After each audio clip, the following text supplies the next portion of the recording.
Good evening, everybody. Today is Monday, August the 17th, and this is the Moscow City Council session, and we are ready to take off. John? Would you please join me in doing the Pledge of Allegiance?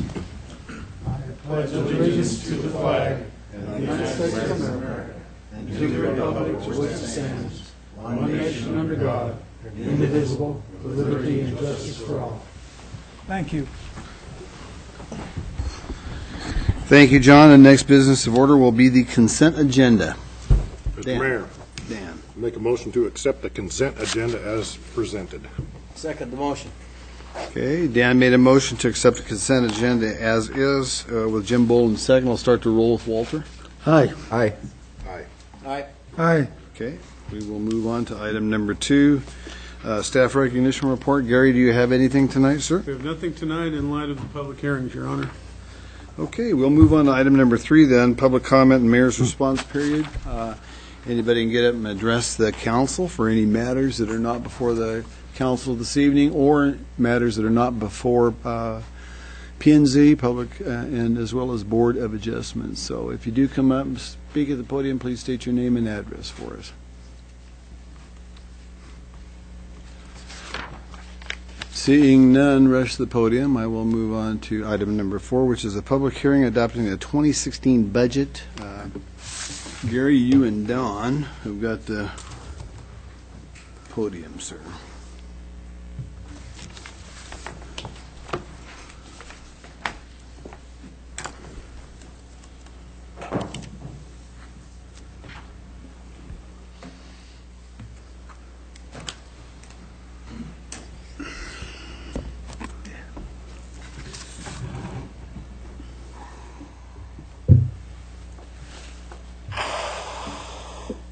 Thank you, Your Honor.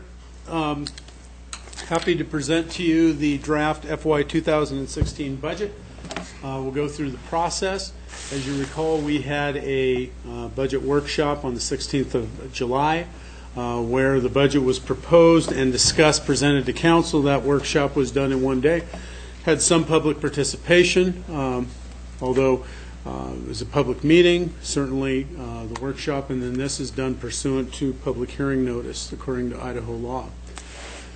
An overview of the budget process. As we say every year, it's about a 4-month process. This year is our first year of implementing strategic planning, which is almost a year early. We'd anticipated that we would take parts of the strategic plan as much as we could, integrate it into the current budget.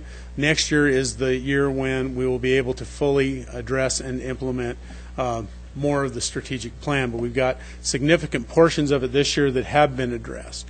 It incorporates some major challenge areas. You'll recall that in March of this year, the council was presented with staff's recommendations where they saw operational challenges, and the council rated, prioritized those challenges, and directed that staff address them as much as possible in the formulation of the budget. Also took into account prior city council goals from previous years, and we'll point those out as they come through. As presented, the budget is balanced as required by Idaho law in the amount of $63,873,534. That is not all general fund. We'll talk about the differences for the public's benefit among the general fund, enterprise funds, special revenue funds, internal service funds, fiduciary funds, etc. We'll give a quick background about trends and comparisons and budget highlights. First is the strategic planning process. This is the first plan that we have implemented in more than 12 years.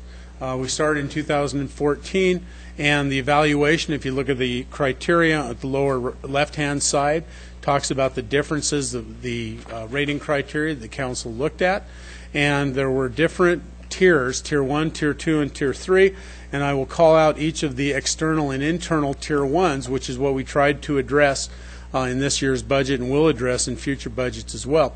Deteriorating pavement conditions, and we'll talk about how that is being addressed in the street department. Declining enrollment at the University of Idaho negatively impacts Moscow. Inadequate law enforcement radio infrastructure. Deteriorating waste collection system, that would be our sewer pipes. Declining revenue jeopardizing service levels. There was a difference in words.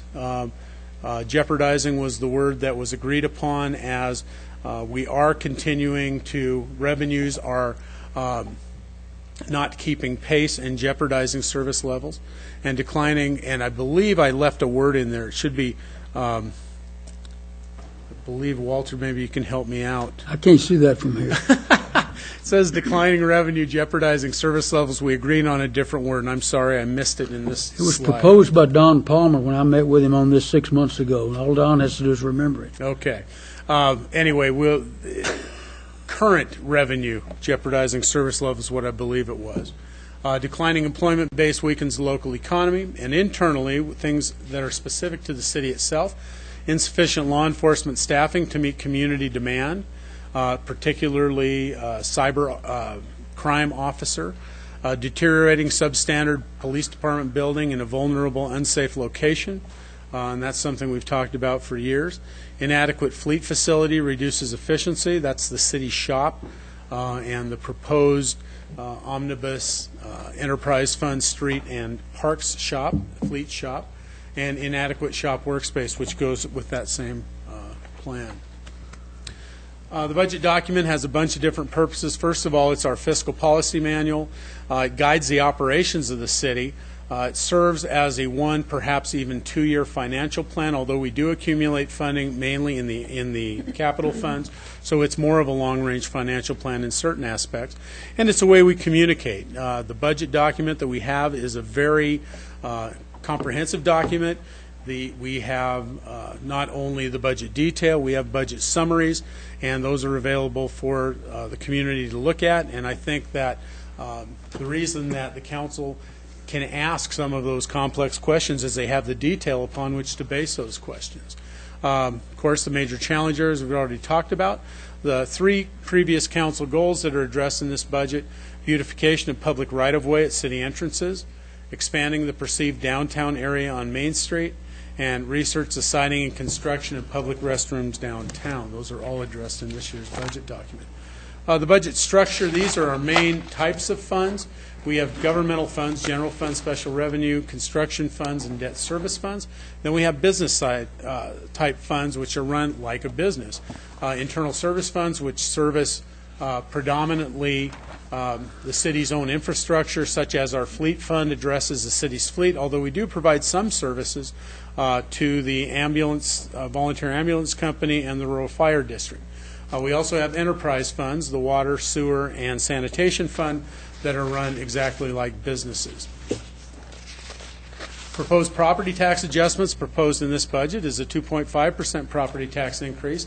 As we say every year, Idaho law allows us a 3% property tax increase over the previous year's levy. This year, I thought the mayor worked really hard, and staff responded in trying to keep that property tax increase to less than the full 3%. In order to try and give some sort of relief to the taxpayer. That property tax increase brings the entire property tax revenues to $5,369,248, and it amounts to right around that should be 503. I just calculated that up again, per $1,000 of assessed valuation. So new construction value is about $38,000. We're allowed to levy, as I said, a maximum of 3% plus any value of land annexed by the city over the fiscal year, as well as any new construction, which will then come on the tax rolls. Okay, the foregone amount. This is a little different than what we reported at the budget workshop. Of course, 0.5% of property tax that is authorized but not taken amounts to about $25,380. The foregone balance previously was about $110,000, so adding those two together comes to $135,275. As you've also known, as the Moscow Urban Renewal Agency has issued a resolution indicating that they will be closing the Alturas Technology Park. Urban renewal tax allocation area, about $7.23 million of property tax or new construction. It's referred to as new construction because previously it was held within the tax allocation area, and any property taxes generated were paid to the Urban Renewal Agency as tax increment. Those funds are now available to the taxing districts. Moscow's share of that new construction of $7.23 million is $29,639, bringing foregone amount available, in other words, taxes authorized but not taken by the City of Moscow, at almost $165,000. In fiscal year 2015, some of the things that were done, the certificates of participation for the HERC were paid off. That was something that was done in order to save what was a good move in light of interest rates for the HERC. Permanent funding of the 2 police officer positions that were paid through a COPS grant. Those are permanent positions, and they were taken last year with an increase in, or some taking of the foregone amount by the city in order to fund those permanently. And participation in the runway realignment project for the Pullman-Moscow Regional Airport. Council indicated that overall the policy they were setting was to authorize $2.5 million over a 5-year period, half of that to be paid with current foregone taxes that were taken, additionally $250,000 per year in interfund investment and borrowing, and the payback will be for 10 years back to those funds. Okay, where does Moscow line up with the rest of our taxing districts? The dollar that is paid by a City of Moscow taxpayer is paid in these percentages. First, you have the City of Moscow at just right at 25%. We have a city bond left about $300,000, I believe, in the Hamilton Low Aquatic Center. That is the only general fund obligation that the city has at this point. Library takes about 3%, Highway District 7.1%, Cemetery almost 1%, Latah County 22.6%, and then you have the Moscow School District at right around 40.5% for the bond that was just passed a year and a half, 2 years ago, as well as 37.5% of current operating levy. So, City of Moscow taxpayer pays $1, pays those percentages to each of those taxing districts. They pay it to Latah County. Latah County splits it up and sends it out. Where does Moscow stack up against the rest of the cities, select cities in the state of Idaho? 4.92, this is 2014 tax levy, 4.92, $4.92 per thousand. It ranges anywhere from the city of Wallace at about $13.20, I believe, down to the city of Paris, which is right around $2. So the average is $7.66. So the city's fairly efficient with levying their taxes at $4.92 per thousand. Okay, a bit of a historical look from 2005 until 2014, our most recent completed year. The 3 largest taxing entities in Latah County. The blue, of course, is Moscow School District, green City of Moscow, yellow is Latah County. As you can see that there's been some changes, although fairly steady with the City of Moscow and Latah County. The school districts changed a little bit, and that was mainly because of the change in 2006, which allowed some of the funding for school districts to be paid through a sales tax, replacing some of the property tax. And of course, with the current funding of education in Idaho, individual school districts have used their override authority to help bring more money in so they can operate their enterprises as well. So that number has stayed from an initial fairly low of 2006 is getting back up there as well. And that's just the reality of the taxing structure in the state of Idaho for school districts. Salaries and benefits.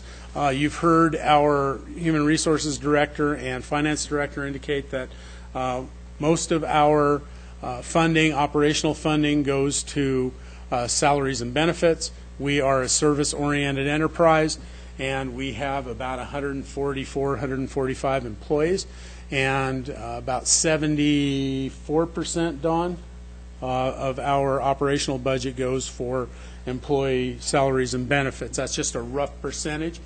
Cost of living increase that is proposed in the 2016 budget is calculated by an average of The monthly cost of living adjustment made in 2014 is 1.6%. Salary adjustments proposed in the police department, our step and grade system, is a seven-step step and grade system, 3.5% per step, 4% for our actively managed performance system for those employees who are not yet at 100% of market for their position, and available 1% for those actively managed performance system employees who are above 100% of market. Those adjustments will be in addition to the 1.6% cost of living adjustment.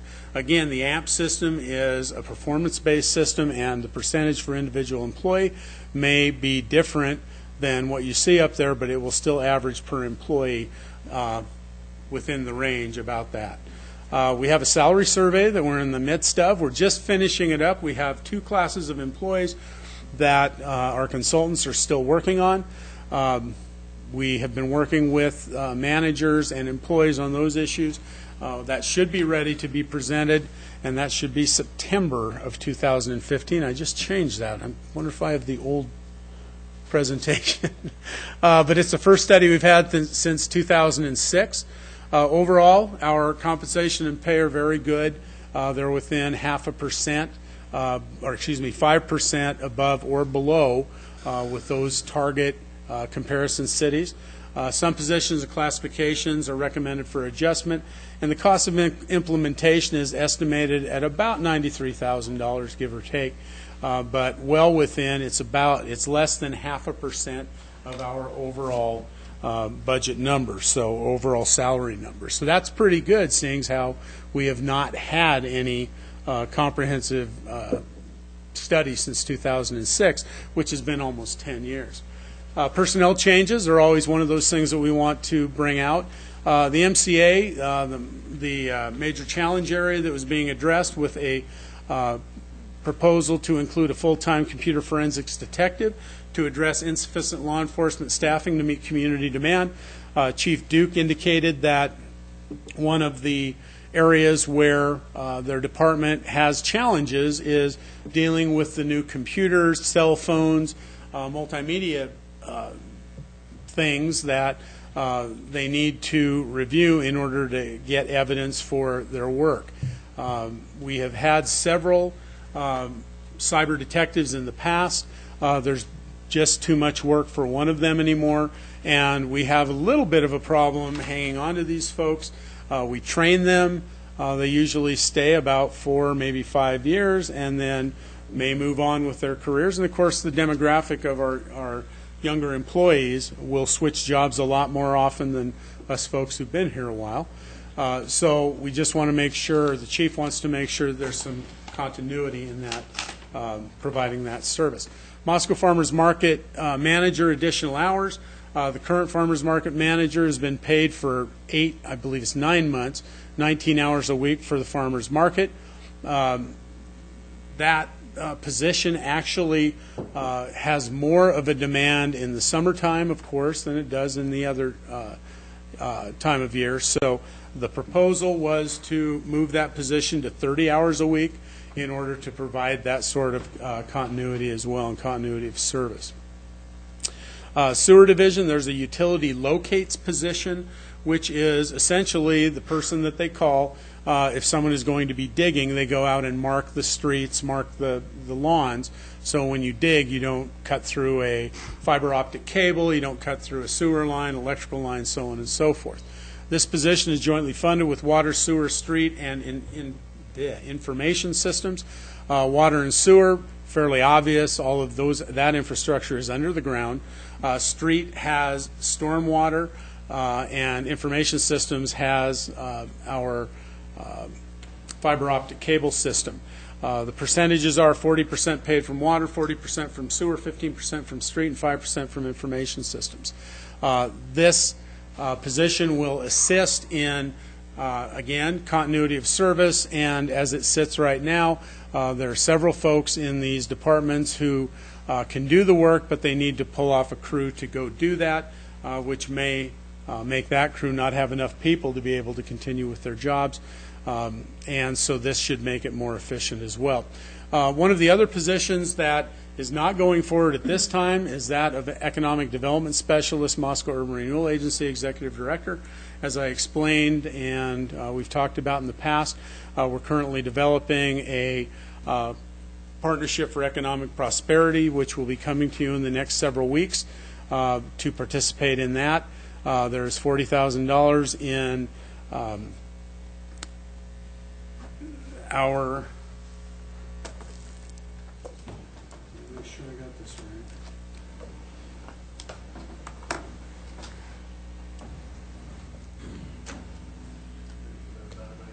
right. Non-departmental. Sorry, I had a blank there for a minute. So $40,000 is included in there. It also funds, that same line item also funds other economic developments such as the amount of support for the Moscow Chamber of Commerce, CETA, so on and so forth. The Moscow Urban Renewal Agency Executive Director, which currently or previously was a half-time position shared with the Moscow Urban Renewal Agency, is now being absorbed into our Community Development Director's role, and we've adjusted the amount of money for the administrative contract from the Urban Renewal Agency. So those are essentially the personnel changes proposed in the FY16 budget. Employee benefit rates and programs. The wellness program continues to be reviewed. Wellness programs across the nation are becoming more and more just necessary to an overall employee health program. The idea is if you provide some incentives to allow folks to, or encourage them, incentivize them to stay in shape, quit using tobacco, so on and so forth, that your health insurance should at least remain stable or not increase as high a rate as it would otherwise. Our health plan with Regents of Idaho is proposed at 11.2, was proposed at 11.2%, which was one of the first estimates that were given us by Regents. We talked about this back in June and July as well.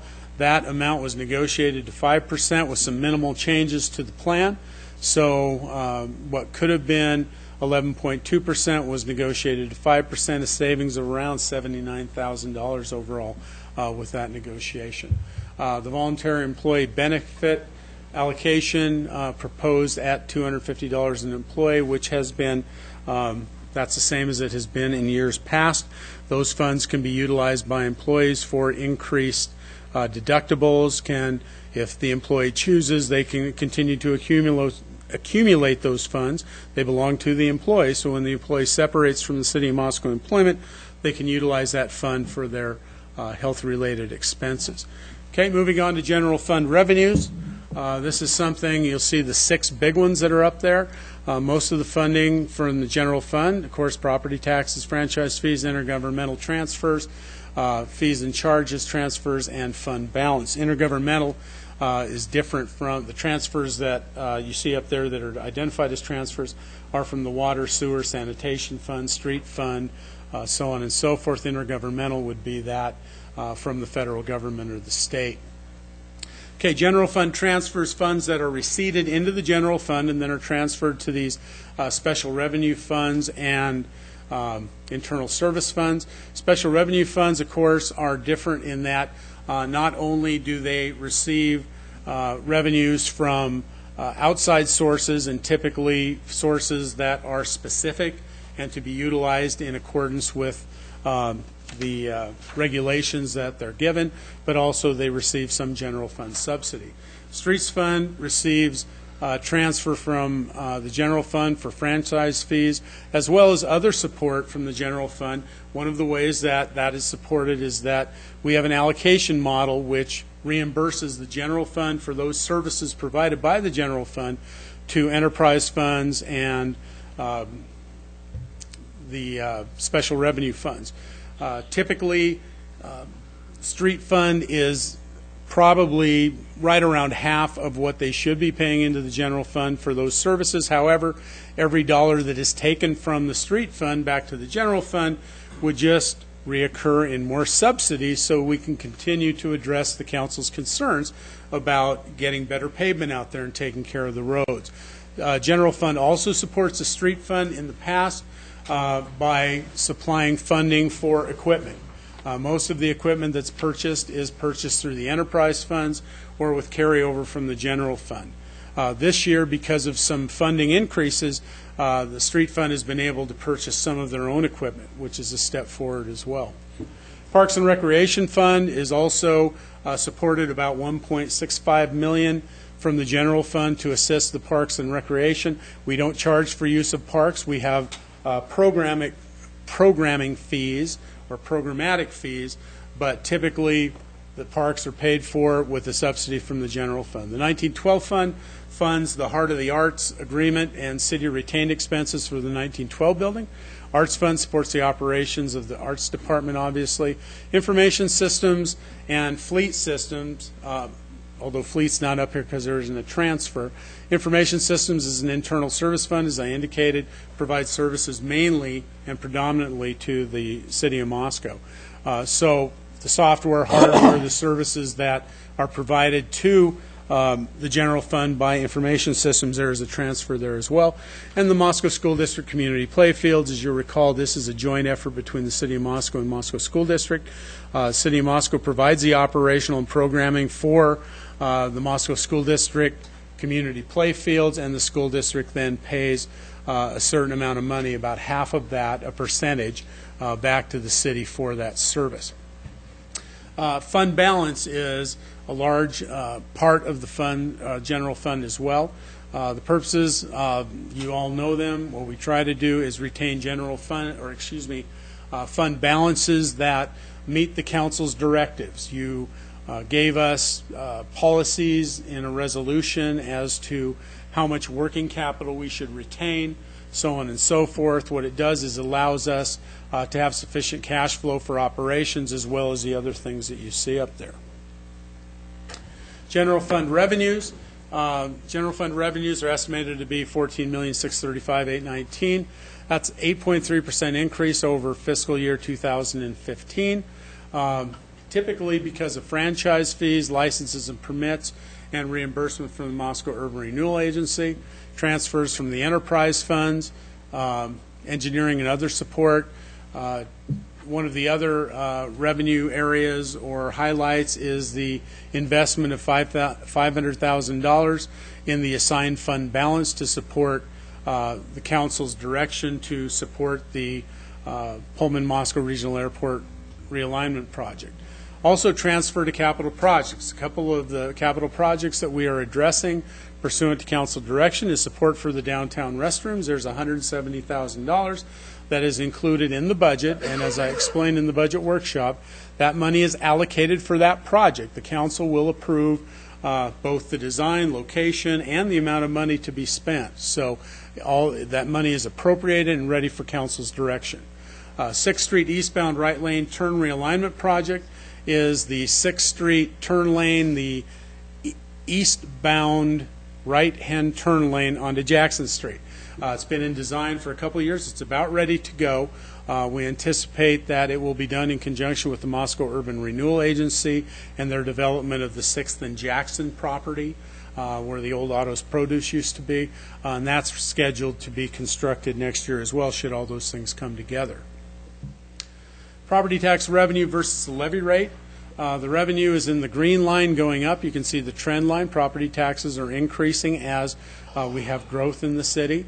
You'll see toward the end, this last year, it was a little steeper than it has been, and that is because of the taking of the foregone amount for the participation in the runway realignment project, as well as the COPS funding and what was the third one, Don?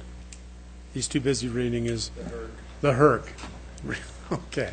So, and then you have the levy rate, which you see dropped in 2007, has been going pretty much in a downward trend until 2015, and that is as a result of those things I just mentioned. State sales, liquor tax, and revenue sharing, these are trend lines from 2005 up to 2016.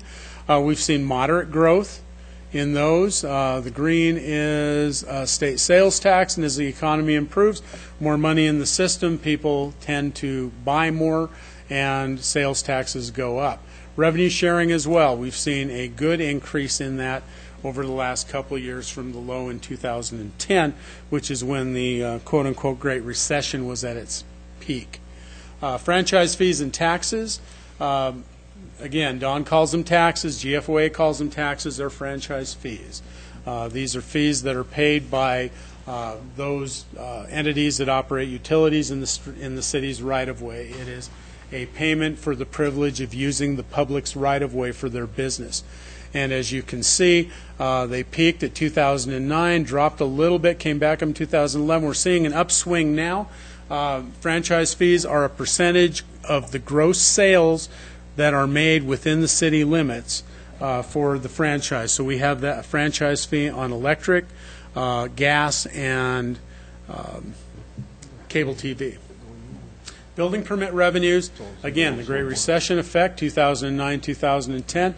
We're starting to see an upswing in 2015. So hopefully that will continue and building permit revenues will continue to rise.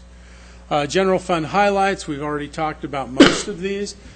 Technology and capacity to maintain service demands.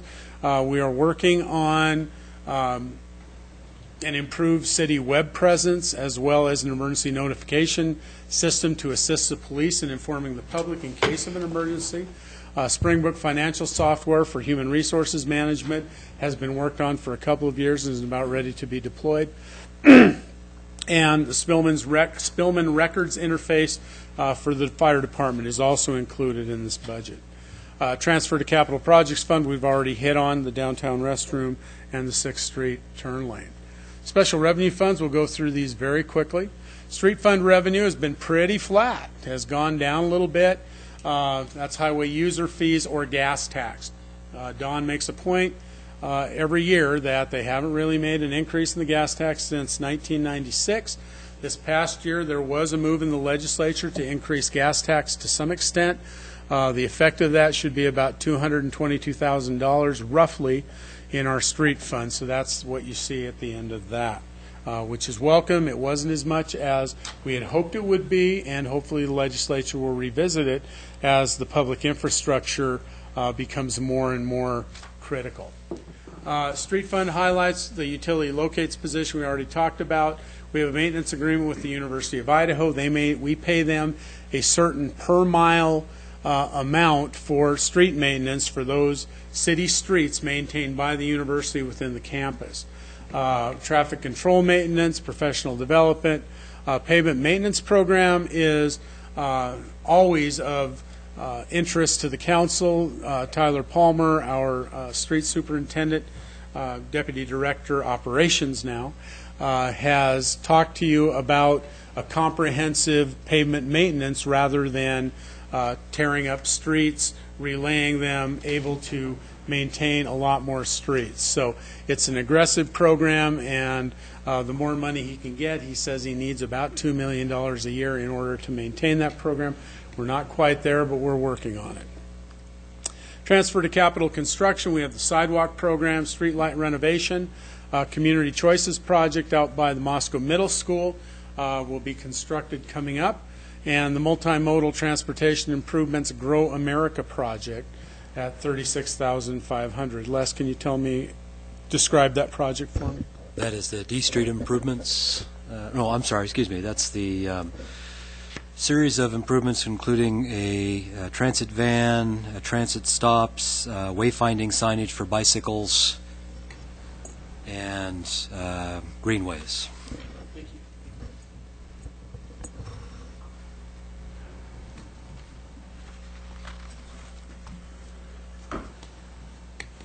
Okay, Parks and Recreation highlights. The only real one that the council focused on in the budget workshop was the part-time assistance for the city entryway beautification program. That is included in part-time in the parks program as directed. There's also the balance of that. I believe that was about $23,000, some odd $24,000, and an additional $33,000 in capital, general fund capital for the beautification program as well. So the facilities, I think if you look at the facilities that are maintained by a fairly small department, is fairly impressive. 16 parks maintained, although I understand Dwight's going to be bringing a couple new designs through here pretty quick, hoping that the council will fund those in future years as well, which will spread his people even thinner. But they do a great job, and let's move along. Speaking of which, the Moscow School District Community Playfields, we've explained that. 75% of a full-time maintenance worker is allocated to that line item, as well as an 8-month seasonal position. 25% of that full-time maintenance position is included in the parks maintenance line item. We have Arts 1912 and Transit Center, which are all special revenue funds. Farmers Market fees are slated to increase 5%, as Don will tell you in the fee resolution later on tonight. Public Art Master Plan draft is still being working through the process. 1912 Center, we're in a contract with Heart of the Arts, and I believe we're coming up for renewal here fairly quickly again, going into our third 5-year. I think we're about 2 years out, as I recall. Transit Center Fund is funded through the lease fees with the University of Idaho and Smart Transit. Enterprise funds. Utility rate comparisons are always something the council asks about, and the public, where do we rate compared to everybody else? Solid waste rates are in yellow, sewer rates are in blue, and water rates are in green. As you can see, some of our other sister cities, Lewiston and Coeur d'Alene, little different systems. Coeur d'Alene, of course, has they have a landfill, a county-owned landfill, so their solid waste rate reflects that. Water and sewer. We're still working on our wastewater treatment plant. We're into phase 5 upgrades that we'll be working on and bringing to the council. There was a pilot program that was pursued last year and we'll be finishing up this summer as well, that council will be considering in future budget years as well. So that's how we rate. Some of the smaller cities, you can see their water and sewer projects are fairly large, and that's because you have a smaller population paying for what essentially is a much smaller project, but you don't have as many people to spread the cost over. Water and water capital funds, rate adjustment of 6.3% per the 2013 rate study. We do have a DEQ revolving loan in the amount of $4.3 million, which will help us fund capital improvements for booster stations and well number 10. Operating expense for the water fund increased 5.7%. Building maintenance, the Northwest Water Tank, which is the tank that is just about 100 years old, just short of 100 years, needs to be maintained. It is slated to be replaced here in the next several years as Les and Public Works moves through their capital projects. Low flow meters are, I think are we in the second year of that 2-year project, Les? I think it's 16, yes. Okay, so 16 will finish up with that. So those low flow meters should all be continued. And the Water Conservation's rebate program has just presented to the council here within the last month. Sewer and sewer capital funds, rate adjustment is 7.5% per the 2013 rate study. Transfer to the sewer capital of about $1.8 million, and that's to help with the capital or fund the capital improvements that are called out in that sewer capital plan. And as I said, we're in the process. One of the MCAs that the council prioritized was the deteriorating waste infrastructure, sewer infrastructure underground, as well as continuing renovation of the wastewater or improvement of the wastewater treatment plant to meet our EPA National Pollutant Elimination System Discharge Permit, MPDES, whatever. Anyway, that is our permit given to us by the U.S. EPA that regulates the pollutants which can be discharged from a wastewater treatment plant into the creek. And I'll take this as a time to compliment our wastewater treatment plant operatives. They've done an amazing job out there. The system is running more efficiently than it was designed for, and a lot of it is just because of the professionals you have out there. Sanitation capital, rate adjustment at 3%, 1.6% increase, which matches the consumer price index at the transfer station. We're accumulating funds for future projects as well as the expansion and or relocation of the recycling center, accumulation per the strategic plan, and reserves to close the non-MSW, that's municipal solid waste landfills, at the waste and demolition landfill at the transfer station. Operating expenses went up 11.2%. Proposed in FY16, mostly because of our new solid waste roll cart program, which we're just becoming familiar with at this point. It's been in place a little over a year. And we also have a recycling roll cart program, which is slated to begin implementation this fall. Internal service funds, we talked about the fleet fund. These are the equipment that will be replaced within the fleet fund. There was a presentation to Administrative Committee a week ago by Tyler Palmer and Rick Benjamin, our city shop foreman, and you can see they have 3 mechanics. They maintain a bunch of equipment. They've done some great things trying to reduce low-use equipment, combine equipment. For instance, right here in the Parks Department, 2 tractors are being replaced with 1 tractor. A good example is the Public Works Director engineering pickup is now being shared with sanitation, so we don't have 2 separate pickups to maintain. So they're doing a good job. There are Streets Division, as I mentioned before, Streets Division equipment which is being paid for. The Streets Division is shouldering some of that cost at this point, which is the first time in recent history that that has happened. Typically, those street purchases are paid for with through the general fund, so that's a step in the right direction as well. Information systems, we talked about some of the things that information systems is doing. Information systems continues to work on the GIS and equipment purchases. We have programmable logic controllers at the wastewater treatment plant that when those go down, Jesse tries to keep some on hand to plug in. When those are not in place, there is the potential, if not the probability, that we will exceed our EPA NPDES permit.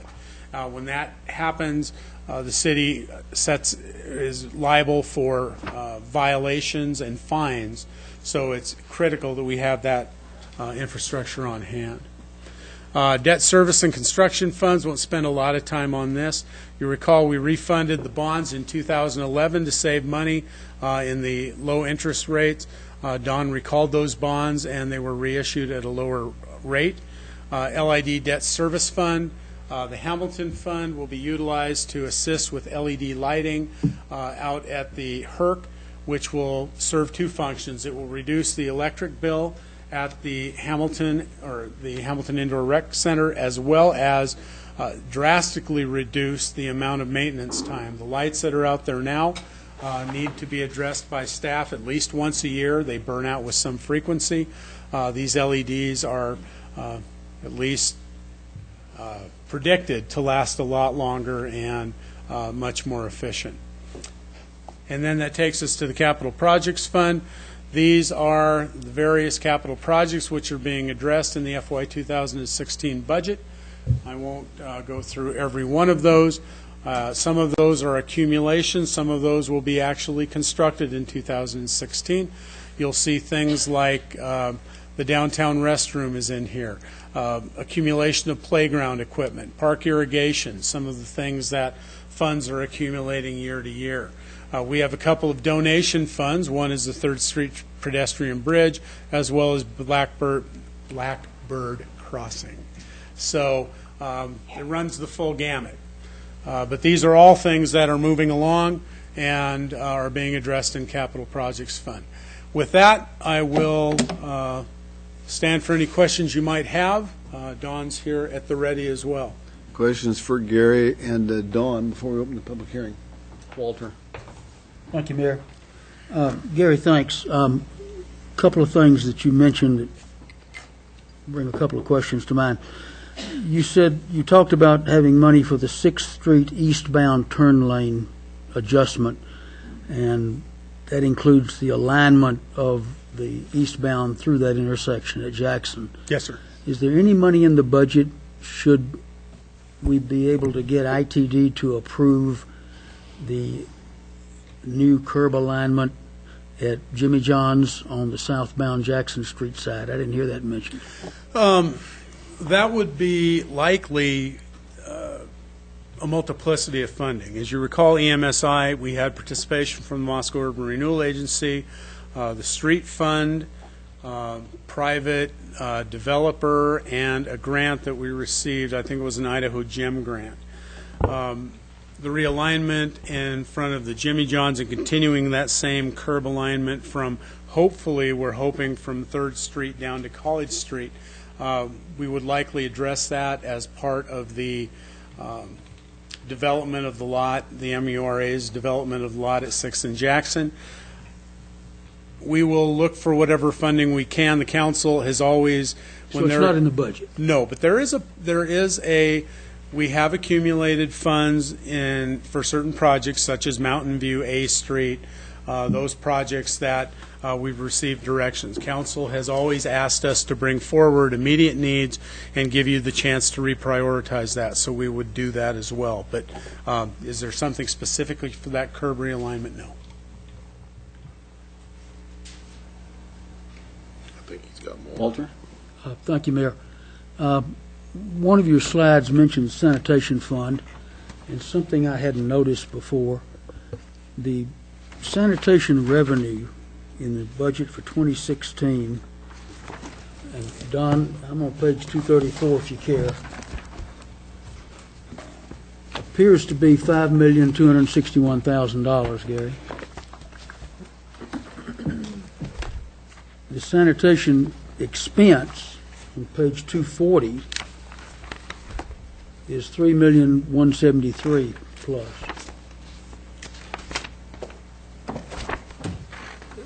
That's a $2 million revenue over expenses. And included in the expenses is transfers to sanitation capital. I guess my question is, why? That's 234 and 240. Yeah.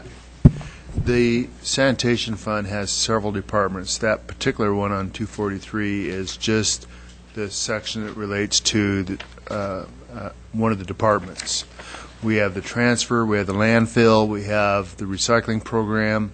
All of those total to the same dollar amount as the revenues, but we break out the sanitation fund in various departments.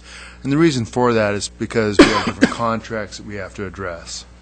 So if you add all those up, they should be equal to the total. And I apologize for that. We should probably have a summary sheet on that would explain that.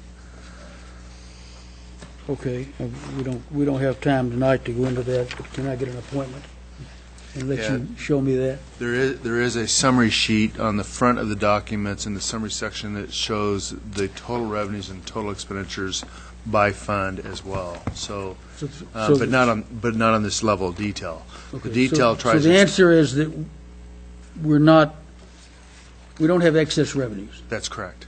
Okay, we'll get together Okay, next great. day or two. Thank you. John? Yeah, Gary, you, one of the last screens that you had up there, you mentioned a pedestrian and a bicycle bridge across 3rd Street, but not a vehicle bridge. Why one and not the other? The 3rd Street pedestrian bridge was set up as a donation account for people who wanted to donate toward a pedestrian bridge.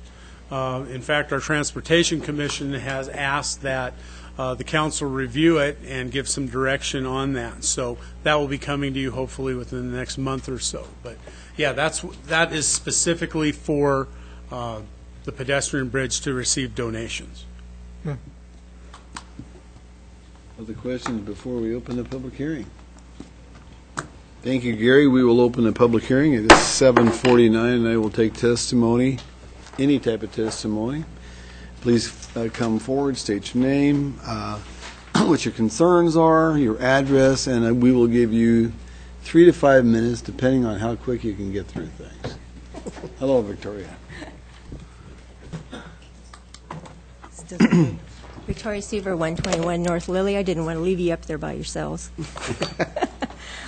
So you have your strategic plan, and I might split a few hairs with you, but you're on track, so just use it. And I've already communicated a lot of specifics to you, so I'm not going to repeat myself. I'm just going to make a couple of general comments here and there. So public safety, fire and police services, and worker safety go without saying. We have to support that in working conditions. And I would also throw in a nod to acknowledging their work and their initiative and maintaining salaries. Public health services are also extremely important, and I would throw in the downtown restrooms there before the USDA comes into the farmers market and says something about that. So, and we shouldn't be burdening the businesses to supply that. And I know we're going to go forward, but bear in mind that you have kids that have scraped knees. You need a little counter space. That includes dads who take care of kids, so don't go too bare bones on it. Be frugal, but make it nice. Infrastructure, you can't live without it, so you got to support it. Our unique city identity, what sets us apart and points us in the direction toward sustainable growth, goes beyond dollars. It's not just economy, so keep us Moscow.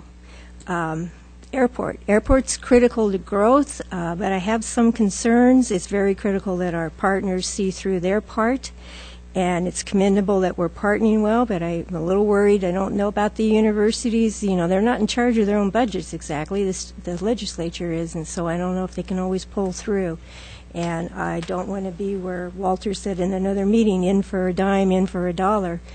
Or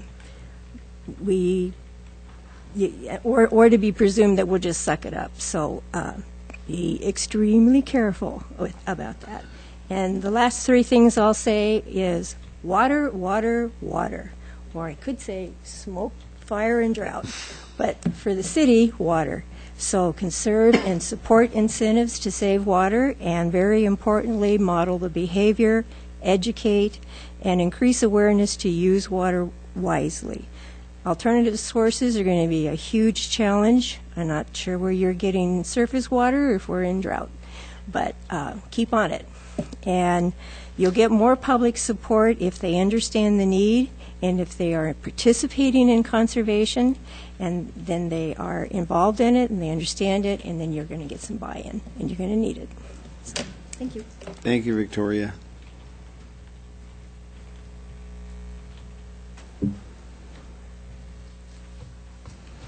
Others that would like to come? I just want to note for the record that we received input from Nancy Cheney. Okay. And you've all received that. Thank you. Other public comment?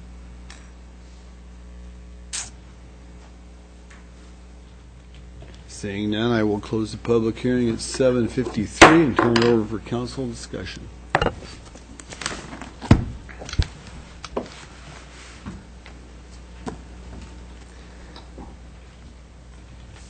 I'm waiting for Hart, but he's not. I'm not discussing. Okay, Walter, go ahead. Start right off. Trying to be polite. Why, I appreciate that. I hope I'm not, well, that's not true. I trust I'm not the only one that's going to speak on this, but we'll find out. Some compliments, Gary, to staff's hard work on the budget.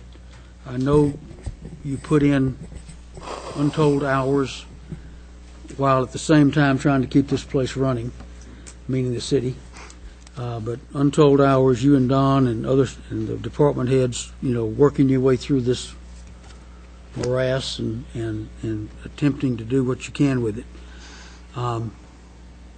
As I said before, kudos on the 2.5% increase to the citizens.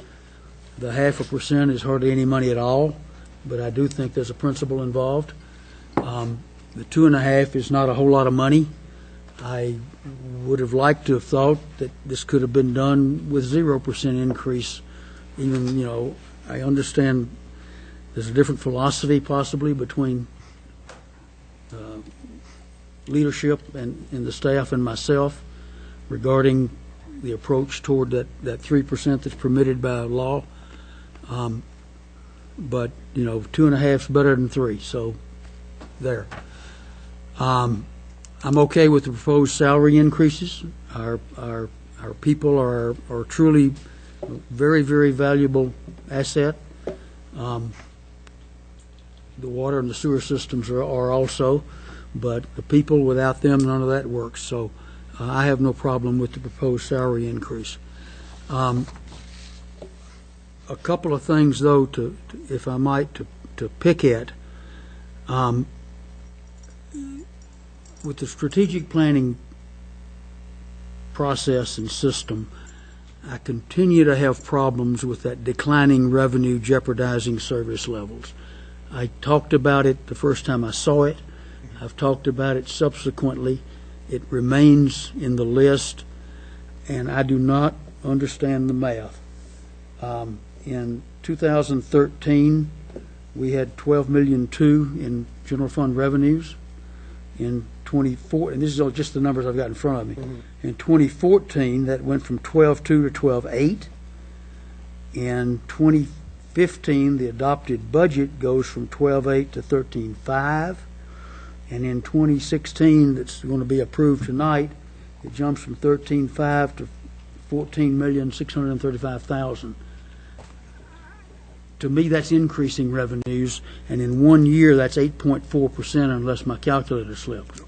So I just don't get the declining revenue strategic plan item that the council put as the 1, 2, 3, 4, 5th item under the major challenge areas. I may be missing something, but nobody's explained to me yet what it is. If I may.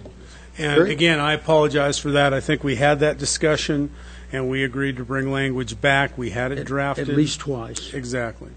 So I apologize for my lack of diligence in that. And Gary, I'm not sure, and Don did propose some slightly different word the first time I met with him about this, and it's escaped all three of us now. But 2 of us know what it is. Yep. I'm just... It ought to be turned into increasing revenues doing something good instead of jeopardizing service levels, because that's what we got going on.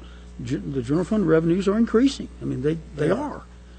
And if I may, Mr. Mayor? Continue, Walter. And then my other one has to do with the fact that the number one major challenge area is deteriorating pavement conditions. I know you made a statement that we're looking at working on it. You talked about getting into 2017 to get all of these, not all, but a larger number of these challenge areas addressed. But in this budget, if I'm reading it correctly, we only added $50,000 to the pavement improvement program. What page are you on, Walter? I am on 112 of the detail book. And these numbers quite frankly, come from Tyler, because I didn't want to sit up here and look like I didn't know what I was talking about too much tonight. So I called him to check some things, and he straightened me out on some things. But his math says that, and I know you rolled 2015's pavement management over into 2016, because we didn't do any in 2016. The bids didn't come in right, or couldn't get them or something, so there was nothing done. Exactly. So it's rolled over. Thank you for not putting it in capital projects like a lot of the money that's not spent goes. But the net increase in 2016, I believe, is $48,460. That's 100 feet of street, or maybe 200. It's not a lot. And you said that Tyler needed $2 million a year, and his number to me this afternoon was 1.2. Okay. But it's still a lot of dollars, a long way from putting in about $350,000 per year, which is what we've been doing even if you add 50,000 to it to make it 400 in 2016. So I'm disappointed that for the number one item in the strategic planning challenge areas, we don't even have a program of how we're going to start addressing that. I made the comment to Tyler this afternoon that the major arterials, the collectors that I drive, aren't too bad. And in driving here from my home tonight, I got to thinking about it, and I probably said I was too charitable when I told him they aren't too bad, because there are a lot of patches on them. But if you get off the main drags onto some of these residential paved streets, I don't know why the citizens aren't storming City Hall. I mean, they're really torn up and beat up. So I believe we need a program. I believe it's a horribly expensive program. We need to throw money at it and find a way to do that. So I would really like to, in 2017, see something that really works toward a pavement management program. And we're a long way from your quote a few minutes ago of we're not quite there, but we're working on it. I'm not sure we're hardly there at all. Let me throw something out there on the same page that Walter's talking about. Gary, under improvements for pavement and maintenance program, $741,770 total is in that line. Is that not for pavement, or is that for something else? Because listen to what Walter said, if I got it right, we're spending less than $100,000 a year on pavement improvement. Is that correct? No, Mayor, we're putting about $350,000 a year. I'm asking them a question. Yeah, it's essentially carryover that adds it to $750,000. Go ahead. Okay, so two things that was addressed in a few weeks ago when Tyler presented the payment management program was one of those, and then Gary highlighted it tonight, was that it still takes equipment to do those things. And this is the first year in over 10 years that I know of where Street Fund actually contributed its own resources towards equipment. And so we bought a major piece of equipment. The Street Fund is buying it this year, and that hasn't happened in the past. Don, I got a quick question for that. If I recall right, it was a 2-ton dump truck, a front-end loader, and a 1-ton truck. Is that correct? $240,000. Okay. Yeah. And so in the past, General Fund has been supporting that, and General Fund continues to support Street Fund.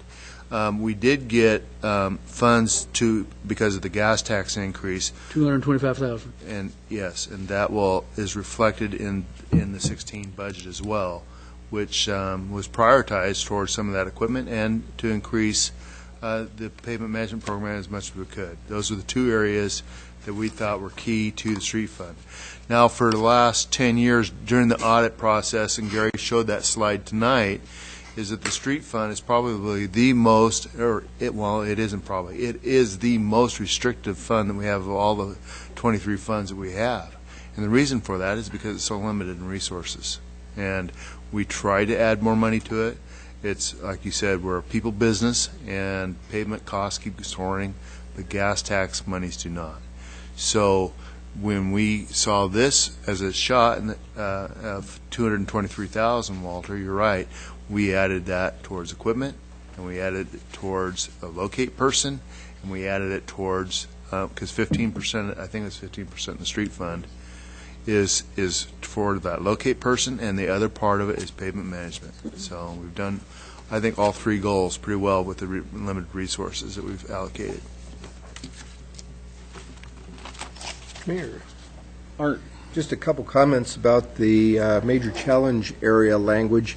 I think the intent of your declining revenue statement is actually that it wants to reflect the fact that there's an imbalance between available resources and needs, and I think that is the gist of that particular line item, perhaps not phrased as with such semantic finesse as maybe as it should have been, but I think that's what they're after. I'll certainly put that on reference. Thank you. But also, I think that the city's done a really good job of presenting a balanced budget, not just in terms of the numerics, but in addressing the many diverse needs that this city faces on an ongoing basis, providing for the council goals, the bathrooms downtown, the improvement of the visuals in the city entrances, bike lanes, bike paths, all the other needs that we have, in addition to actually trying to maintain the infrastructure, the sewer lines, the water pipes, the wastewater treatment plant to avoid getting fined by the EPA, for goodness sakes. It's a real juggling act, and I think this budget is put forth by the staff with the slight modifications that we went through back on the 16th really accomplished that. Yeah. You know, Walter talked about how hard everybody worked on this, and I just, you know, reiterate that every time I come into the office, into Gary's office, over the past several months, there's always, you know, a half dozen people with various stages of pulling their hair out, trying to get what they want, and when everybody else is wanting the same part of the pie. And, you know, what I see, what Art was saying, clarifying what Walter was not liking in there, I think it's our revenues are not increasing as fast as our service expectations are. I guess that'd be another good way to put it. You know, I don't think that's what we came up with, but it's kind of the way I see it going. As far as payment management, you know, I sit on that same, you know, that's basically all I do in my regular job is we worry about that. And, you know, with that new motor user money coming in and you know, when equipment wears out, that's one of the first things you got to try and get, or, you know, you can't really fix something with stuff that's broken down. But I'm hoping that once we see, you know, the next, hopefully 3/4 of motor user money coming in, we'll be able to have a little history there by the time next year's budget comes around.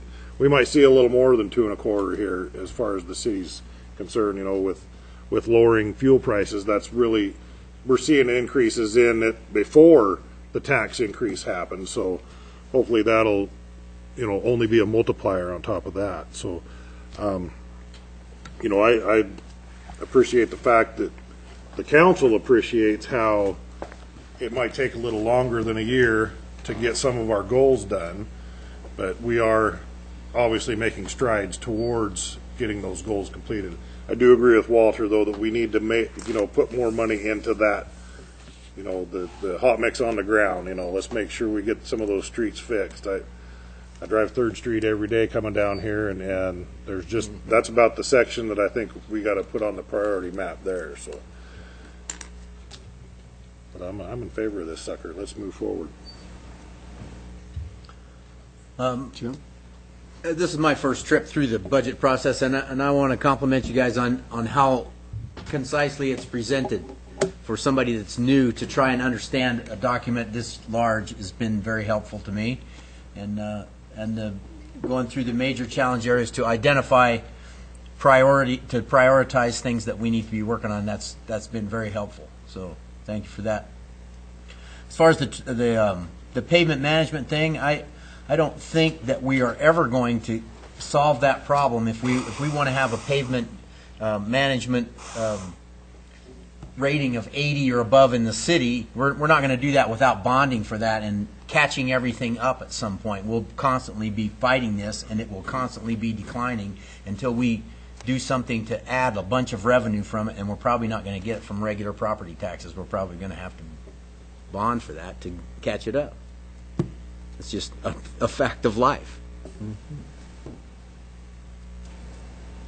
Walter? Mayor, thank you. One final comment, and it comes off of something Dan said, that I believe, to paraphrase, revenues are not increasing as fast as needs. Expectations, okay. And I think this is probably where I'm philosophically different in terms of the approach to the budget. I would prefer, and I've said this before year after year, I'd prefer to see the budget done from a what do we need to spend in the first place, as opposed to how much money have we got and where do we spend it. I don't think there's any amount. If this was a $100 million revenue budget, I bet y'all could spend it. And I don't mean waste it. I mean spend it. Sure. There's no end to the needs of a city in terms of fixing, repairing, building new, whether it's restrooms, parks, just ad infinitum. The problem I've got, and I've said this before, is working from how much revenue can we get, and then going through that 3 or 4 month process you all go through of how we're going to spend it. I'd much rather see a process where you go through with the what do you really, really, really need, and then add that up, see that you hadn't got enough money to do it, and then figure out where you're going to cut to get back. And again, it's philosophical, and that's my problem with the way the city budget works. The other thing is, I attended a presentation at the Association of Idaho Cities by the city manager of Twin Falls, and he made a couple of comments that got my attention. And I know it's a city manager form of government, it's different from the way we operate, but he said that by the time they present the budget tonight for public hearing, they've had 12 public meetings on the budget. This is our second. Now, whether or not 12 meetings publicly would get more people than Victoria to comment on the budget, I kind of wonder. Victoria's taken my place. I've been known to comment that the only person to come at a budget hearing and talk about it was myself at some point. But, so I don't know how you get the public to dial in, and why I seem to care so much when I wonder whether they do or not sometimes. But individually, when you talk to them, they do talk about what it costs to run this little monster, and it really is expensive to do. I've got a philosophical problem with it. I've been through this thing ad infinitum. I've worried Don to death, including most of today, with questions about details, and then we've got an appointment to talk about sanitation funding after this. So, at any rate, again, kudos for the 2.5%, for all the hard work, the effort that goes into it. Thank you. Well, at this point, I'd like to move that we approve the ordinance on the budget under suspension of the rules requiring 3 complete and separate readings. And do we need a second motion afterwards for the authorization of the execution? It could be all in one motion if you want. Can be. Yeah. And further, would like to authorize the mayor's execution of the L2 property tax certification in the aggregate amount of $5,381,765. I'll second that. Okay, Art made a motion, seconded by Dan, to approve the 2016 annual appropriation ordinance as presented under the suspension of the rules requiring 3 complete and separate readings, as well as authorize the mayor to execute the City of Moscow property tax certification L2 in the aggregate amount of $5.381765 million. And that would be forwarded to Latah County in accordance with the law. Further discussion? John, I'll start the roll with you. Aye. Aye. Aye. Aye. Aye. Okay, make me note that we had 5 ayes on that, and so I will read the ordinance 20-15, 2015-15? -13.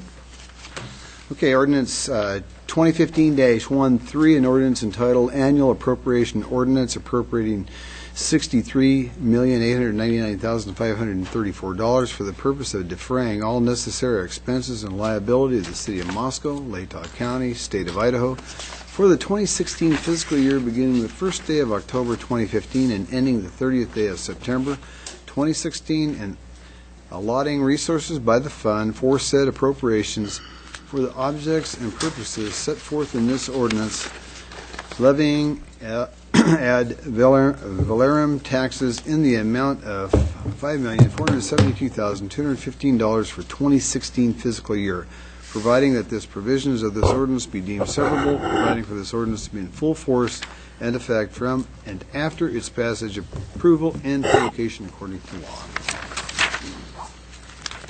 Thank you. We will move on to item number 5 now, which is the fee resolution update. Don Palmer, you have the podium. Thank you. This agenda item is regarding the fee resolution update. We have a catalog of fees, and they're all captured in the fee resolution. Each year, when we go through the budget, we discuss fee adjustments as one of the major components of the budget. And so parts of that is in, well, all of the fees are in the operating funds that Gary highlighted in the earlier slides. By statute, and we are required to hold a public hearing pursuant to Idaho code when we increase a fee by 5% or any new fee. What we do here at the City of Moscow is we go above and beyond that by showing in the public hearing notice all fees captured in the fee resolution that we charge throughout the City of Moscow. And so we have published that online on our website, and it's before you today in your packet.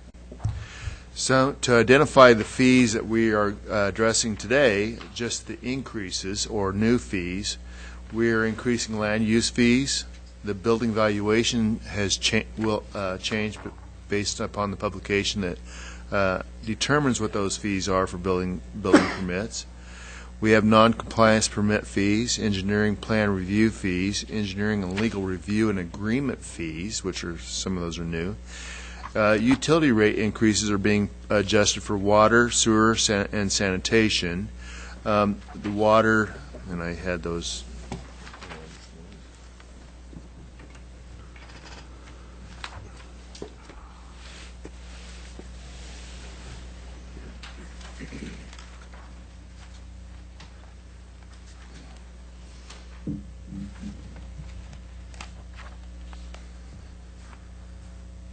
The water is going up 6.3%, sewer 7.5%, and sanitation 3%. In some cases, there are new fees for the recycling program that are addressed inside of the and folded into the sanitation rates themselves as far as the base fees. There is a new multifamily base fee on a per unit basis as a result of that. Some of the other fees that we're talking about are related to the tipping fees, which are based on weight. Those include roll-off containers, compactors, and any services that are out at the transfer station. There's a street fee included for street banner installation and removal. A new thing that we may not even incur is pedicabs and carriage fees. We don't have those services now, but you never know, so we've got a fee for it now. Didn't have that in the past. Parade permits and security deposits for right-of-way excavation. Police escort service fees are also planned to increase. New street closure fees are being proposed for events and parades, as well as any other miscellaneous fees like alcohol, events, and permit fees and fiber optic service license fees. Parks and Recreation often has new programs, and some programs don't go well, so they take them off the list. So we've got the new fees and then adjustments to those fees for parks or for the recreation programs. There are also increases to swimming pool passes, swimming pool admission fees, city park reservation, and new park fees. Finally, increasing fees for the farmers market, art walk, and commission fees are being proposed at 5% rate adjustment, which meets this requirement. These fees reflect all new programs or special programs, and they're not supported by property taxes. The fees are identified, are related to the services being provided, and we are not to make a profit on those fees. So that's in accordance with our budget. So I think that's pretty much captured the whole composite of however many pages our fee resolution is now. A lot. A lot. I think there's 67 pages to our fee resolution. There is. So. It's only 30, it's just in the middle of the packet. Okay.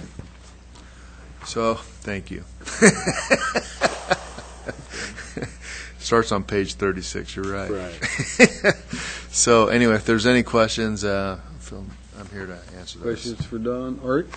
Just one per Nancy Cheney's letter. She and Walter both with their eagle eyes for numbers Sure. spotted on page 25 under section D. The tone and stretch per class was increased at $3.05 per session, or $45 for a 10 class. What fool would pay the 10 pass? I talked to Dwight about this, and he has got the Want to answer answer. that? I have an answer too, but I think, go ahead, you're the director. You don't get to listen to his. We want to hear yours separate. Yeah, well, the way that it's written in here is it's a little confusing, and what I had discussed with you just before the meeting is not quite what I thought it was either. A session of tone and stretch can have, I mean, it varies throughout the year. Sometimes it'll have, let's say, 20 classes for one session. Sometimes it'll have 16, so that varies.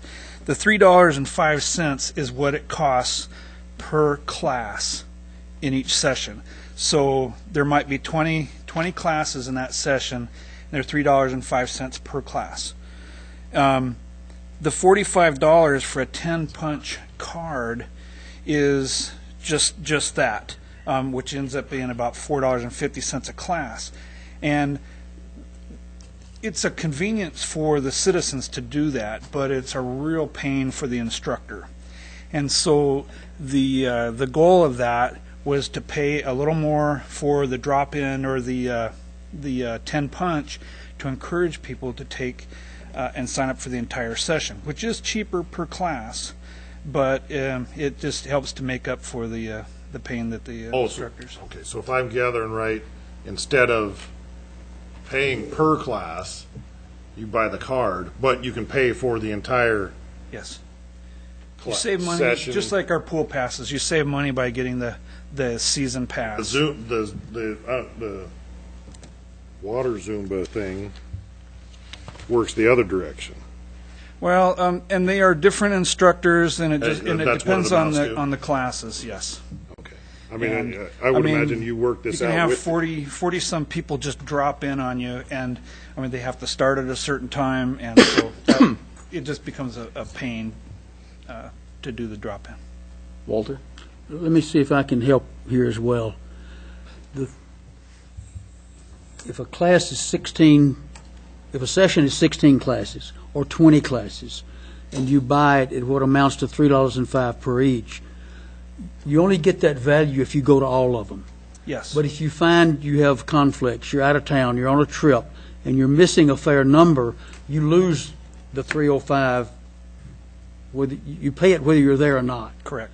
So for that reason, to buy the punch card can work better for some people because they're hit and miss as to whether or not they're going to turn up. Yes. So they find that over a period of 6 months or a year, they're better off to buy the punch card. That's the way I understand it. Now, if I may, Mayor, Okay. a question on the same topic. Okay. The current punch card is $35. The proposed punch card is $45. That's a $10 increase, or 28%. I understand that part of that is because the instructor is asked for or is being given an increase in what she gets paid to do this. Yes. I get that. But Don made a statement a moment ago that these are for services provided and not to make a profit.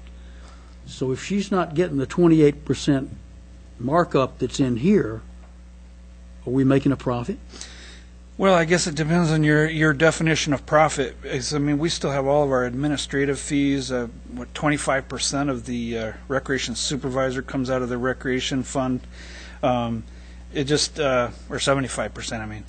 It just, we have all the associated expenses. And the way we do our contracted instructors is on a percentage basis. And so if this instructor needed an extra, I'll just say $1 per person, then we would increase our portion of that percentage accordingly. And it's a 60-40 percentage. 60% goes to the instructor. They have all the expertise and all of that, and 40% goes to the city. This has been our model for years.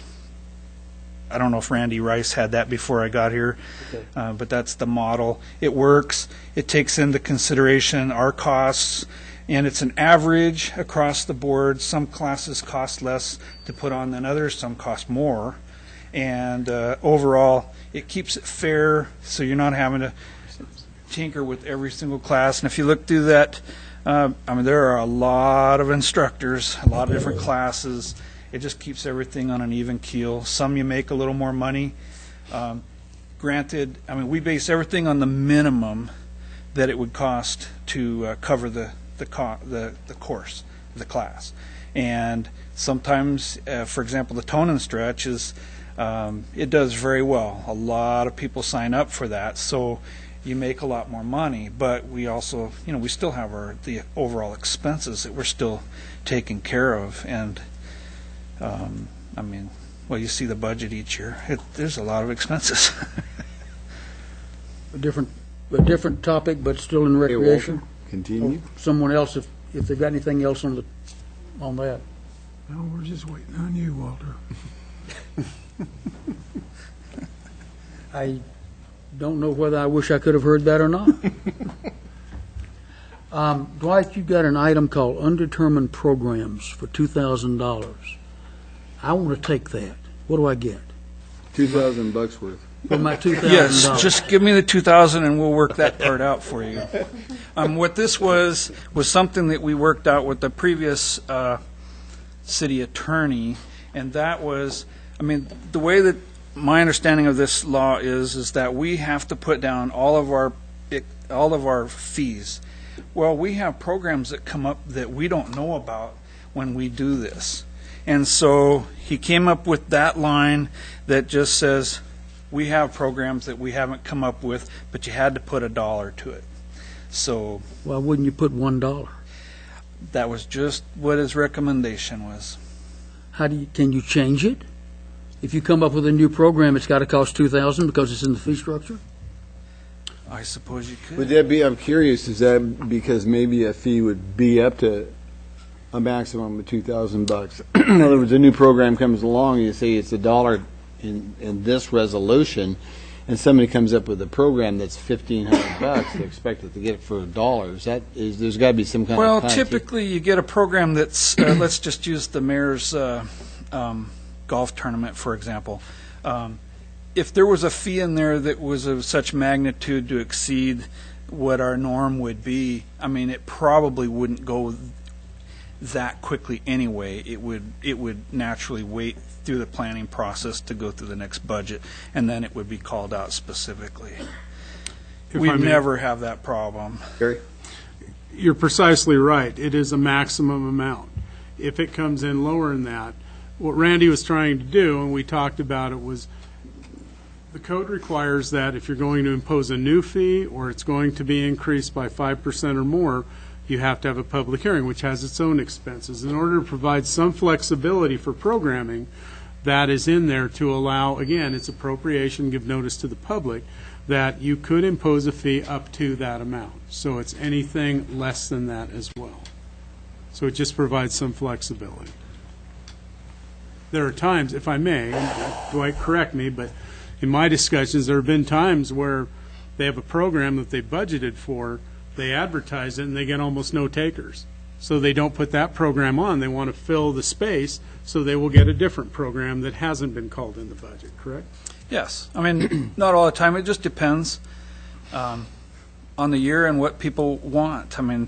You never know what ideas people come up with and the costs associated. But we have never had a program that went over $2,000. And so that's what we shot for, was something that we could work with and give us the most flexibility. And, of course, if you had a program that cost that much money, it would no doubt go to the next year anyway, just because of the planning process of something of that magnitude. Jim? So you're saying that the 2,000, it's less than or equal to $2,000. That's what it's in. Correct. So 2,000 would be the maximum you would spend on the program. And that's that you don't that's know a about. fee. That's not for the entire program. That's one person would pay $2,000. The fee, and so we just don't have programs like that. So if we had like a weaponized drone, Yeah, recreational weaponized drone Yeah. program. We tried that, it didn't go. Recreation.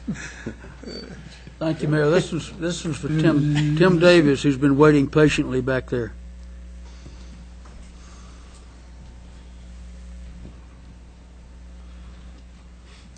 Tim, you have in the current fee schedule and continued in the new schedule that's proposed, a penalty for any garbage exceeding service level. My understanding is that if you put enough garbage in your garbage tote that the lid won't close on its own and sticks up some degree, there's an extra charge of $6.40 to dump that tote. Is there such a thing for the new single-stream recycled totes? No. Should there be? Should there be? No. Okay. All right, that's fine with me. I couldn't find it. There we go. Why would you have it for one and not the other? Well, because we don't want to penalize recycling, obviously. If someone doesn't have enough space in their cart, it will be left, and if they need a larger cart or an additional cart, we'll supply that. Okay. All right. Fair enough answer. Dan? I guess on that note, Tim, and it's probably something we'll have to work on as we go through the growing pains of it. And I don't think it's in here, but do you foresee like any kind of penalty if we get a contaminated tote? You know, somebody's is contaminated, other than we may just not collect it. That's precisely what will happen. LFSI has worked putting together some stickers. We will sticker the carts that are overly contaminated and state the reason why it wasn't collected. And that will be something that we'll be extremely flexible with up front, but we've got to start the training process early and get that down. So if these carts are contaminated, they'll simply won't be collected. Okay. Thanks. Tim, how will you notice whether they're contaminated? They're not transparent. I mean, if somebody's got 4 wine bottles in their recycling, how will you know that? In the beginning, they are going to start the program using the rear load garbage trucks. So they do have tippers on the back, but they'll physically open the lid. They'll be able to see what's on the surface, obviously. But then when that cart dumps in the hopper, it's right there at waist level. They'll be able to see what dumps out. And if there's glass in it, is it just going to get sorted? Are you going to like have another container on the truck that you can pitch the glass, or are you just going to throw it back in the container and put a sticker on their thing I and say, would don't think do that this? they'll try to throw what they can back and put a sticker on the cart. And, you know, it's all new. They're just going to try the best they can. My guess is it's going to be kind of a feeling process for a while to see how everything works out anyway. I mean, we can sit there and go over this and guess what may or may not happen, but until we actually get in the heat of the battle on this thing and have a month or two under our belt to really see how it works. And I think you guys always do a great job of advertising this is what you've got to do. We'll have some bumps in the road. We all know that, and we'll just deal with it. But it seems to me like question earlier about the larger containers with stuff over it. You know, my observation driving around town, once in a while you see them, but I don't think that's a big problem, is it, Tim? It's not as big as it used to be. It's more of a seasonal problem. You see a lot more of it during move in, move out. You know, and that's School starts, it just school happens. ends type thing, yeah. And to get back to Jim's question, we did spot the new glass deposit roll-off container out at the Gilbert Auto lot. So beginning today, as a matter of fact, they quit collecting glass at the curb as sort of a means to start weaning people off the fact that glass is going to be collected at the curb. So there'll be several weeks that pass now that glass won't be collected prior to the new program even beginning. Which is a good thing. Okay. Thank you. Sure. Walter. Mr. Mayor, let's move to the farmer's market. Gary made the comment, I believe, during your presentation that there was a 5% increase in farmers market fees. Actually, I think that some of them are 5, others are 8 or 9%. It's in the 5 to 8 neighborhood. I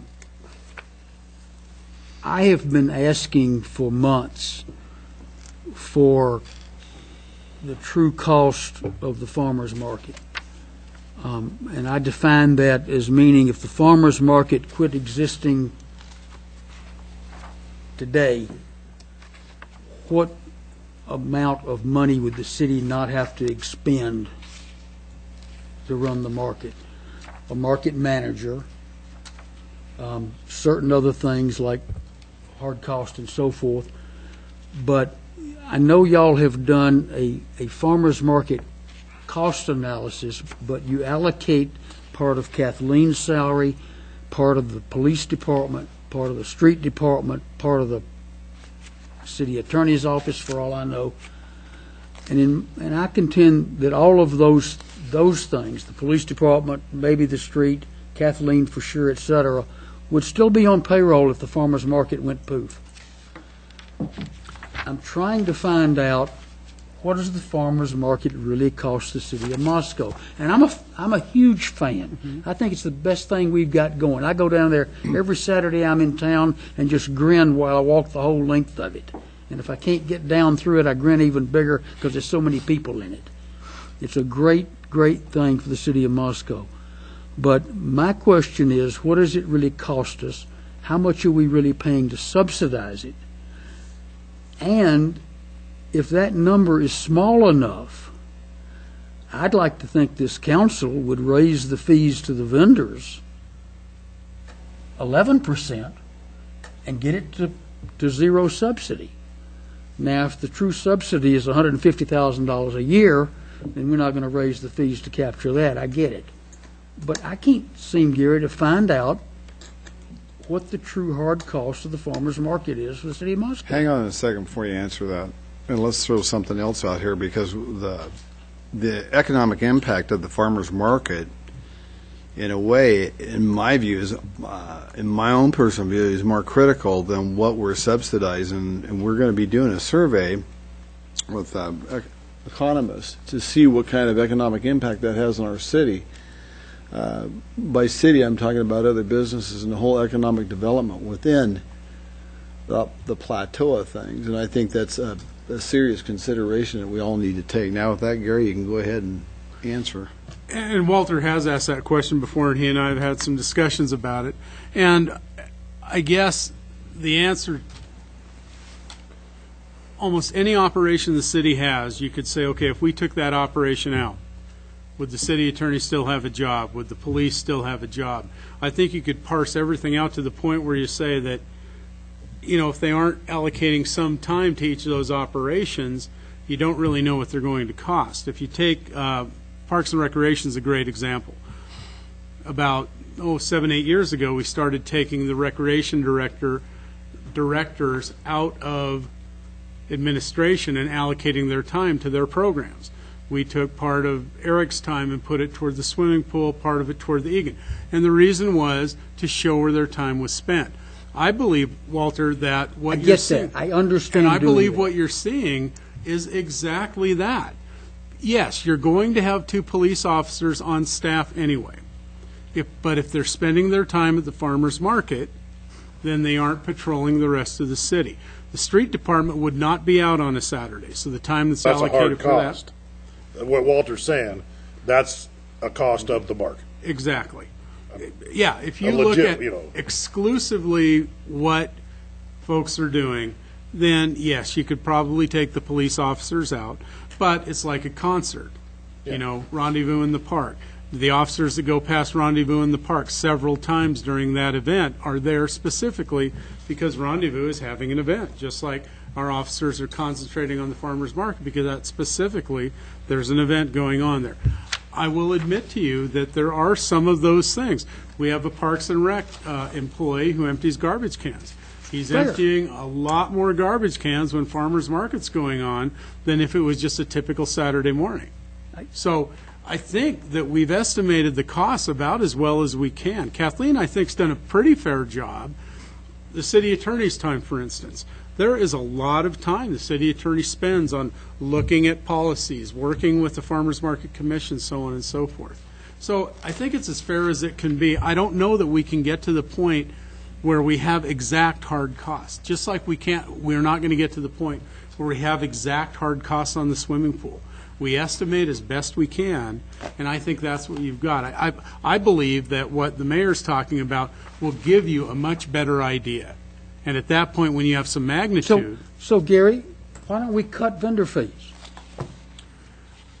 that may be where the council goes when they have the analysis finished. Now you're I talking can't crazy say. talk. Well, I'm just, I mean,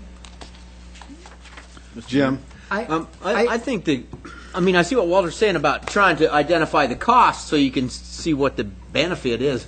But I think it's a lot easier to get close on the cost, like Gary says. It's a lot easier to get close on the cost than it is what the benefit is. Because all the sales tax revenue and the multiplier effect in the community and the sales tax revenue of that and how it comes back is way harder to figure out. I didn't ask for that. I'm asking the simple question. I can't get that one. Okay, What's the hard cost of the market? There are people on this council that would like to raise vendor fees, I believe, and I'm trying to find out if our true hard cost is close enough that we could do that raise and call it good. There's been talk of the farmers market going to a nonprofit entity, which is not a city-operated farmers market. I don't know whether I would want to do that or not. I don't have enough information. But you certainly can't talk about doing that unless you know what those hard costs are. Don, did you? Yeah.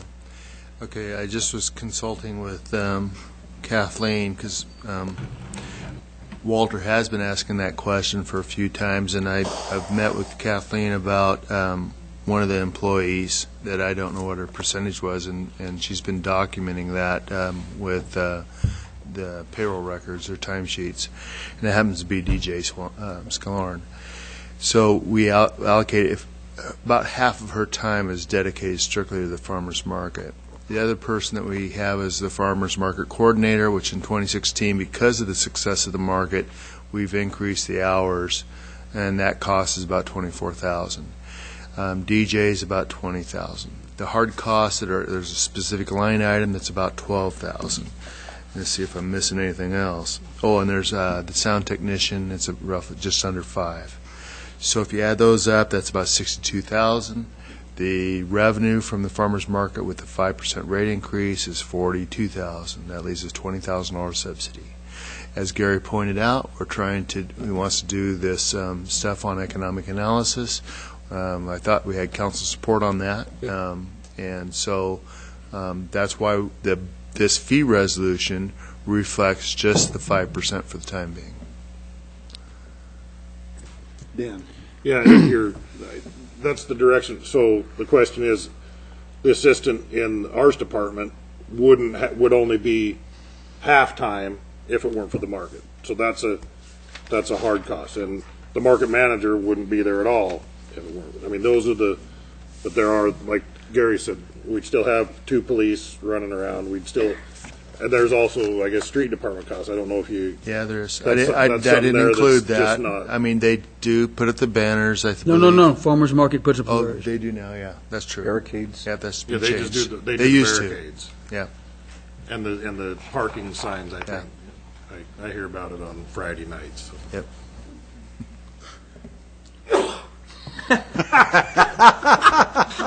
Okay, Kathleen, address what you want to The address. street department does, yeah, the street department doesn't put up the bollards anymore on Saturday. Okay. We went through that high cost that one year, and then we put in all the portables with the Right. orange tubes. My staff does that. Okay. So there is some over-the-street banners. There's the boulevard banners in the Jackson Street lot. Those are seasonal. That's one up, one down. Maybe cleaning the streets a couple times a year, but we do that for a couple times a month anyway. They just do the no parking signs on Fridays, don't they? Friday night? No, those are up all the time now. I mean, to make sure the street's clear for the Yeah. next day?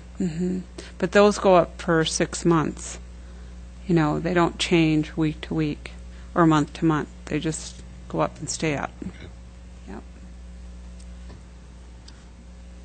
Any more questions before we open this public hearing? John? Well, I am one of the other council people that thinks that the fees for the farmers market should be raised and raised quite a bit. We just spent a fair amount of time discussing a rather small amount of money from the Parks and Rec Department over where $2 or $3 gets spent. And with the farmers market, we have got, it's the only program that the city has that I know of, I'm sure I'll be corrected if I'm wrong, where we invite people to come into our town to make money. And we charge them little or nothing for the right to make that money. Once they've made their money, they put it in their trucks, sack their bats, maybe buy a meal, maybe buy a gas tank on the way home, and they're gone. And I think that that is just plain wrong by definition. I think that I have no problem with the farmers market. I don't go there much. I'm usually playing golf. But if we're going to have a farmers market, I think the people that benefit, other than the citizens of Moscow, the people that actually benefit in a financial way should pay a much larger share of the cost of putting that farmers market on. That's all I got. Anything else before we open the public hearing? Who might speak? What's that? Public. I'd like to hear from the Well, okay, thank you. We're opening the public hearing at 8:46. Please step forward, give us your name. We'll give you several minutes to talk, and say whatever you want to say about our fee resolution that is in front of this council.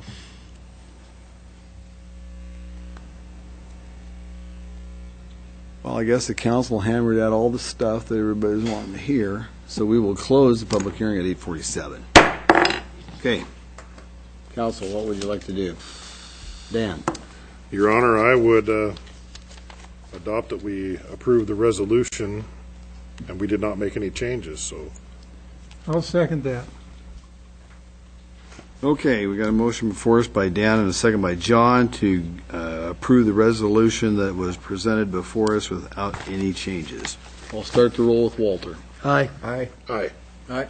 Aye. Okay, and it passes and moves 5-0, and we will move on to item number 6, which is another public hearing on opening the budget for fiscal 2014-2015 year. Don, you've got the podium again. We're giving you the whole banner tonight, Don. Yes, it's the Dawn Show. I didn't bring popcorn. Today, I'm here to present to you an amendment to the 2014-2015 budget. What I'm recommending is in accordance with Title 50-103 of the Idaho Code, and where we have additional revenues in the amount of $361,635 for the amendment would change the ordinance 2014-12, and it's for the following events, okay? So the general fund, the recommendation is to change general government by $302,585. It is for the Moscow Pullman Regional Airport for, and I have a memorandum here, I thought, but for the additional funding for that. The other funding is for the to accommodate a council goal earlier in the year, a commitment for the entryway beautification project. The other funding is for scope of work on the library building exterior. Now that has changed in the past 2 weeks.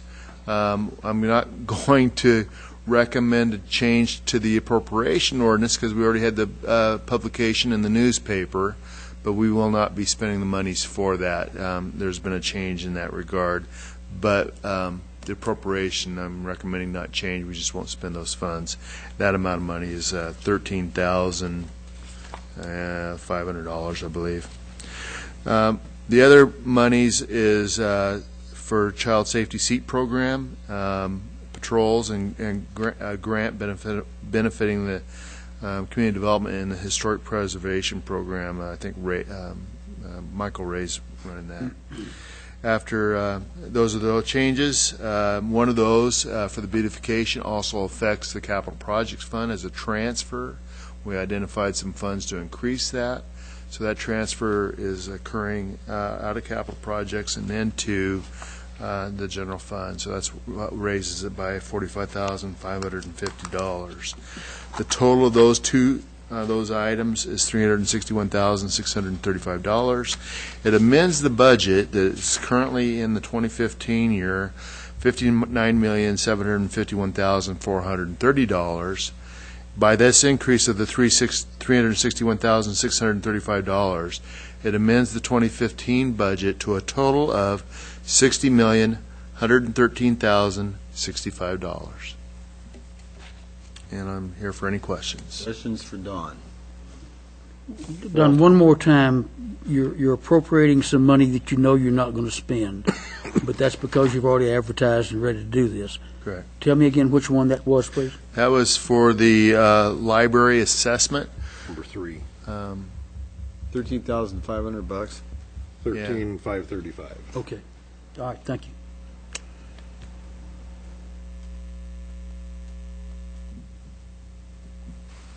Other questions for Don before I open the public hearing? Thank you, Don. We will open this public hearing at 8:50. Please come forward, state your name and address, and tell us what's on your mind.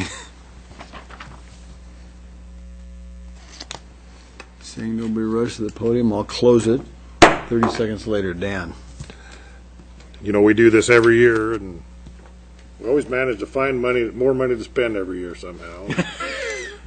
Much to Walter's chagrin. Amazing, ain't it? It's amazing. So considering the public testimony, I would make a motion that we approve the ordinance under suspension of the rules, requiring 3 complete and separate readings, and to be read by title and published by summary. Second the motion. Okay, we got a motion by Dan, a second by Jim to approve the ordinance on the suspension of the rules requiring 3 complete and separate readings, and it be read and titled by published by summary. John, I'll start the roll with you. Aye. Aye. Aye. Aye. And I. Okay, and that is, this is ordinance 2015-14? Yes.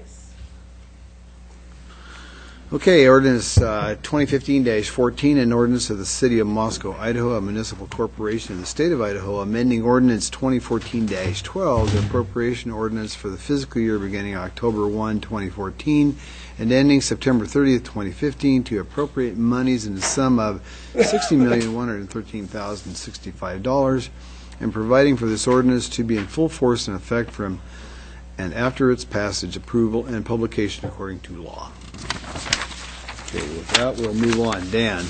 Your Honor, I would make a motion that we dispense with reports tonight, since we have, we're going to be having an executive session pursuant to Idaho Code 74-206-1C and 1F. Okay, I would ask for a motion to adjourn to executive session. This committee will not reconvene after the executive session. So moved. Dan. I'll second. Moved by Dan, seconded by Art. All in favor? Aye. Opposed? Okay, we will take a 5-minute recess. It's 8:53. We will resume executive session at 8:58.